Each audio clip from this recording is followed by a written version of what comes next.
नानी के घर बस का सफर बरसात की पहली फुहार के साथ गांव की गलियां महक उठीं। राहुल और गुड़िया कई दिनों से नानी के घर जाने का इंतजार कर रहे थे। माँ ने पुराने बैग में कुछ कपड़े और घर का बना खाना रखा। पिता ने जेब में बचे थोड़े से पैसे गिने, लेकिन बच्चों की खुशी देखकर उनके चेहरे पर मुस्कान आ गई। पूरा परिवार बारिश की हल्की फुहारों के बीच बस स्टैंड की ओर चल पड़ा। चारों ओर हरियाली थी और मिट्टी की खुशबू मन को खुश कर रही थी। नानी के घर बस का सफ़र थोड़ी ही देर में लाल रंग की पुरानी बस बस स्टैंड पर आकर रुकी। राहुल खुशी से उछल पड़ा और सबसे पहले बस में चढ़ गया। बस धीरे धीरे गांव से आगे बढ़ने लगी। खिड़की से बाहर हरे भरे खेत, पेड़ और बारिश का सुंदर नज़ारा दिखाई दे रहा था। अचानक तेज बारिश शुरू हो गई। बस की खिड़कियों पर गिरती बूंदें जैसे कोई प्यारा गीत गा रही थीं। रास्ते में बस एक छोटे से ढाबे पर रुकी। परिवार ने साथ लाई हुई रोटी और अचार मिल बांट कर खाया। राहुल ने पेड़ों पर उछलते कूदते बंदरों को देखा और खुशी से बहन को दिखाने लगा।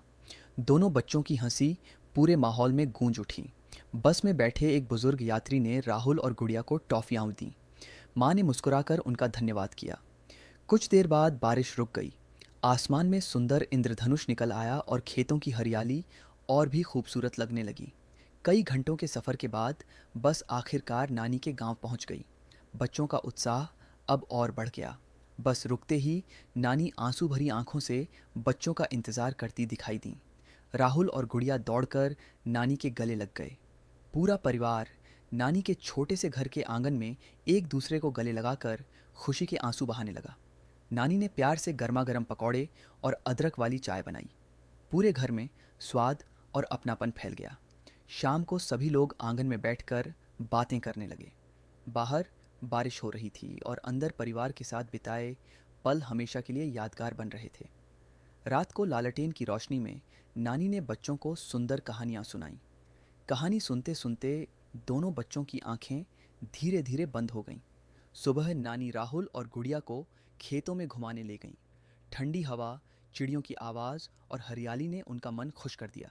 नानी ने आम के पेड़ से मीठे मीठे आम तोड़े और बच्चों को खिलाए।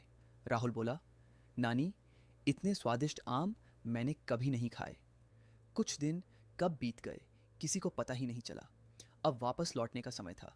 नानी ने दोनों बच्चों को गले लगाकर ढेर सारा आशीर्वाद दिया।